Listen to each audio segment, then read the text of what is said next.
Good morning, everyone. Thanks for joining me here on the WITN First Alert Desk at 8 a.m. I'm Gigi Barnett. Happy Thursday. Hopefully you've been enjoying all this wonderful weather that we've been having over the last few days. I know I was able to get outside, take a little walk. Did not feel like January out there yesterday. It felt great. I think Jim said we got up to 74. So we've been doing really well with these temperatures for this first full week of 2026. But it does sound like that will be coming to an end soon, but not to worry though. We do have a nice few days on tap again. Jim's going to talk about the rest of the temperatures and how we're approaching a record high here in January. So we'll see if that actually plays out. But before we get into the rest of Jim's forecast, we do have a story out of Washington. There is a community soup kitchen that they did have to move out of their previous location. They've moved to a Salvation Army truck, and they've been helping the community out. But we did hear that in December they bought a new building, and they'll be moving in shortly. So we're going to take a look at Zion Community Kitchen and everything, all the work that they've been doing, and what's to come once they move into this new building in Washington.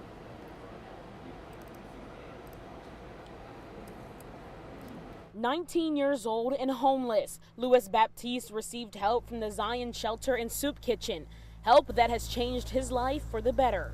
It helped me meet a lot of good people and helped me build me up to a stronger person. That way I can help the community and the community can help me. For more than 30 years, the Zion Shelter and Soup Kitchen has been serving warm meals to the Washington community. They did this work out of a church basement before having to vacate this past summer due to insurance issues, and have now moved to this Salvation Army truck. We haven't missed a beat. Even though we had to exit our previous location, we've been serving faithfully. And that faithful service will soon move to a new location. The Zion Community Kitchen will soon open at 421 Bridge Street. The organization purchased the building in mid-December, and since then, work has been well underway. It was an old restaurant, an old diner, and but we're bringing it back to life to provide a bigger space to continue serving the community. We got so many people coming that are walking and having to stand out in the cold, the rain, and everything else. And with the new building, we'll be able to get them inside and sit them down and get them something hot to eat. The meals served are prepared with love by cooks like Forrest Johnson and Dan Butler, each being brought to Zion in different ways. When I went to jail, I came home, I said I got to do something different than going to jail, and I love to cook. But for the same purpose. I started cooking when I was a little kid, and that's something I've always loved to do, and serving the people. Helping those in need, one meal at a time. It's great to see that they're still able to support the community even during this period of transition from them when they're moving to these different locations. Now they're in that Salvation Army truck, but they're still going. Yeah, and I loved that they got a little interview with the cook there, the chef. Yeah. It's going to be really rewarding to go out there and cook all those hot meals for people who really need them desperately. Right. So I'm glad they're keeping that thing going and helping out those people in need over there, no doubt. Absolutely, yeah. All right, well, let's talk weather. Sure. We'll switch over to the weather computer, and I'm going to show you a bunch of live cams first just to show you how beautiful it is out there right now. It is chilly. Temperatures in the low 40s to 30s. We take a look, and we'll go on a tour county by county. Grifton, Southern Pitt County, blue skies, 43 degrees. Chilly 43 out the door.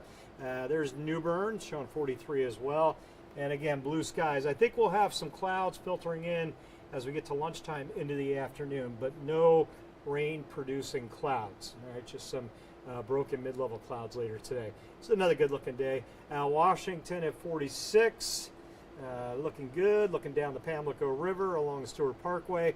We'll come back over to Wayne County. Our Goldsboro camera, more of the same. Long shadows, but shortening up as that sun lifts up off the horizon.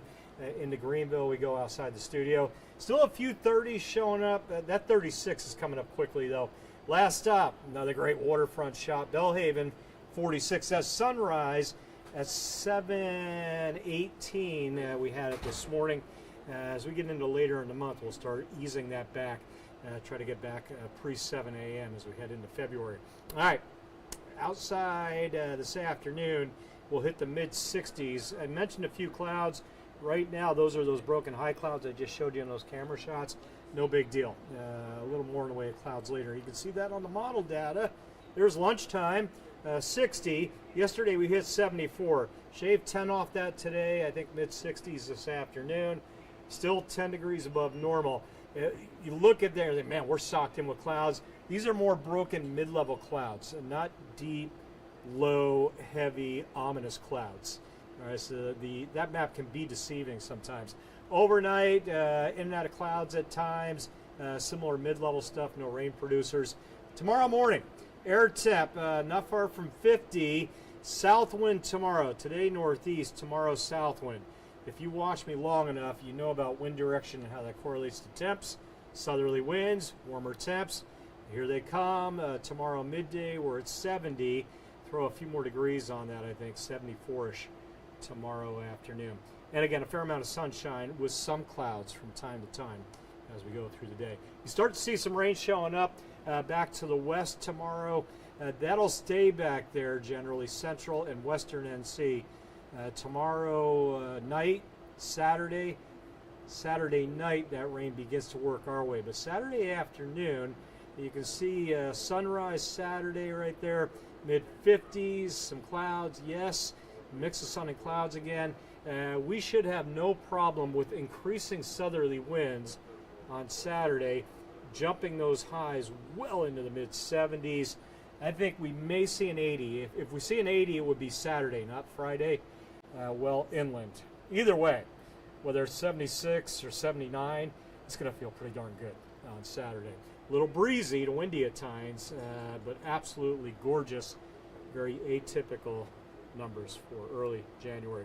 7 p.m. still dry. I think it'll be midnight, after midnight Saturday night, the way it looks right now before some rain gets in here. There's later today.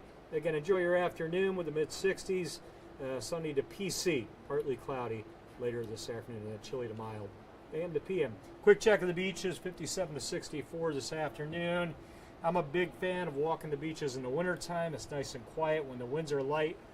Feels really good out there. Winds around 10 today, more sun than clouds. Just coming off a low tide, so we'll hit a high tide, 11 a.m. I'm going to jump to that 8-day. Let me zoom over there. There it is. Air temp jumps to those mid-70s tomorrow and Saturday.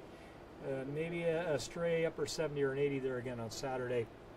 The bark Saturday, the clouds bring no bite for the most part. I put 20% just in case things change a little, but I think generally it's an after sunset deal on the rain. Late Saturday night, Sunday morning, few showers lingering.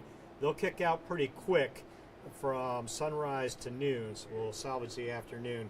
That 65 I've got on Sunday, asterisk, AM high, morning high temp on Sunday. By the time we get into the afternoon, the numbers will be falling, and that puts us in the 40s Monday, despite those sunny skies, lows tumbling to the mid-20s Monday night of next week. And then GG Wednesday, Thursday, we'll get those highs back into the mid-50s, more normal, seasonable type numbers. Until then, it's up and down, above and below normal. Yeah, Jim, looking at that, those lows going from 60 to 29, what a difference that is. 60 for an overnight low. I mean, that alone is pretty amazing. Yeah. The overnight should bottom out in the mid-30s this time of the year, not getting much below 60 both Friday night and Saturday night. So no heat required maybe for a couple of days straight, perhaps, for many of us. I don't think I'll be using mine. Air conditioning, in fact, we were talking about earlier. Air conditioners may fire up both Friday and then Saturday afternoon as well. All right. Well, thank you for the update, Jim. And thank you, everyone, for joining us this morning. Just want to say hello to Michael from Ahoskie. Thanks so much for tuning in. And Bernice as well. Thanks for joining us again. Chilly walking the dogs out this morning for sure. A little bit of a chill in the air, but glad to see, like you said, here comes the sun. It is surely coming out there. And maybe a little bit of frost up there, Michael, and Ahoskie. But that'll change, Michael. You'll be frost-free until next week. Okay, great. Well, hope you all have a wonderful Thursday. This hour of the WITN First Alert Desk is sponsored by Toyota of Goldsboro.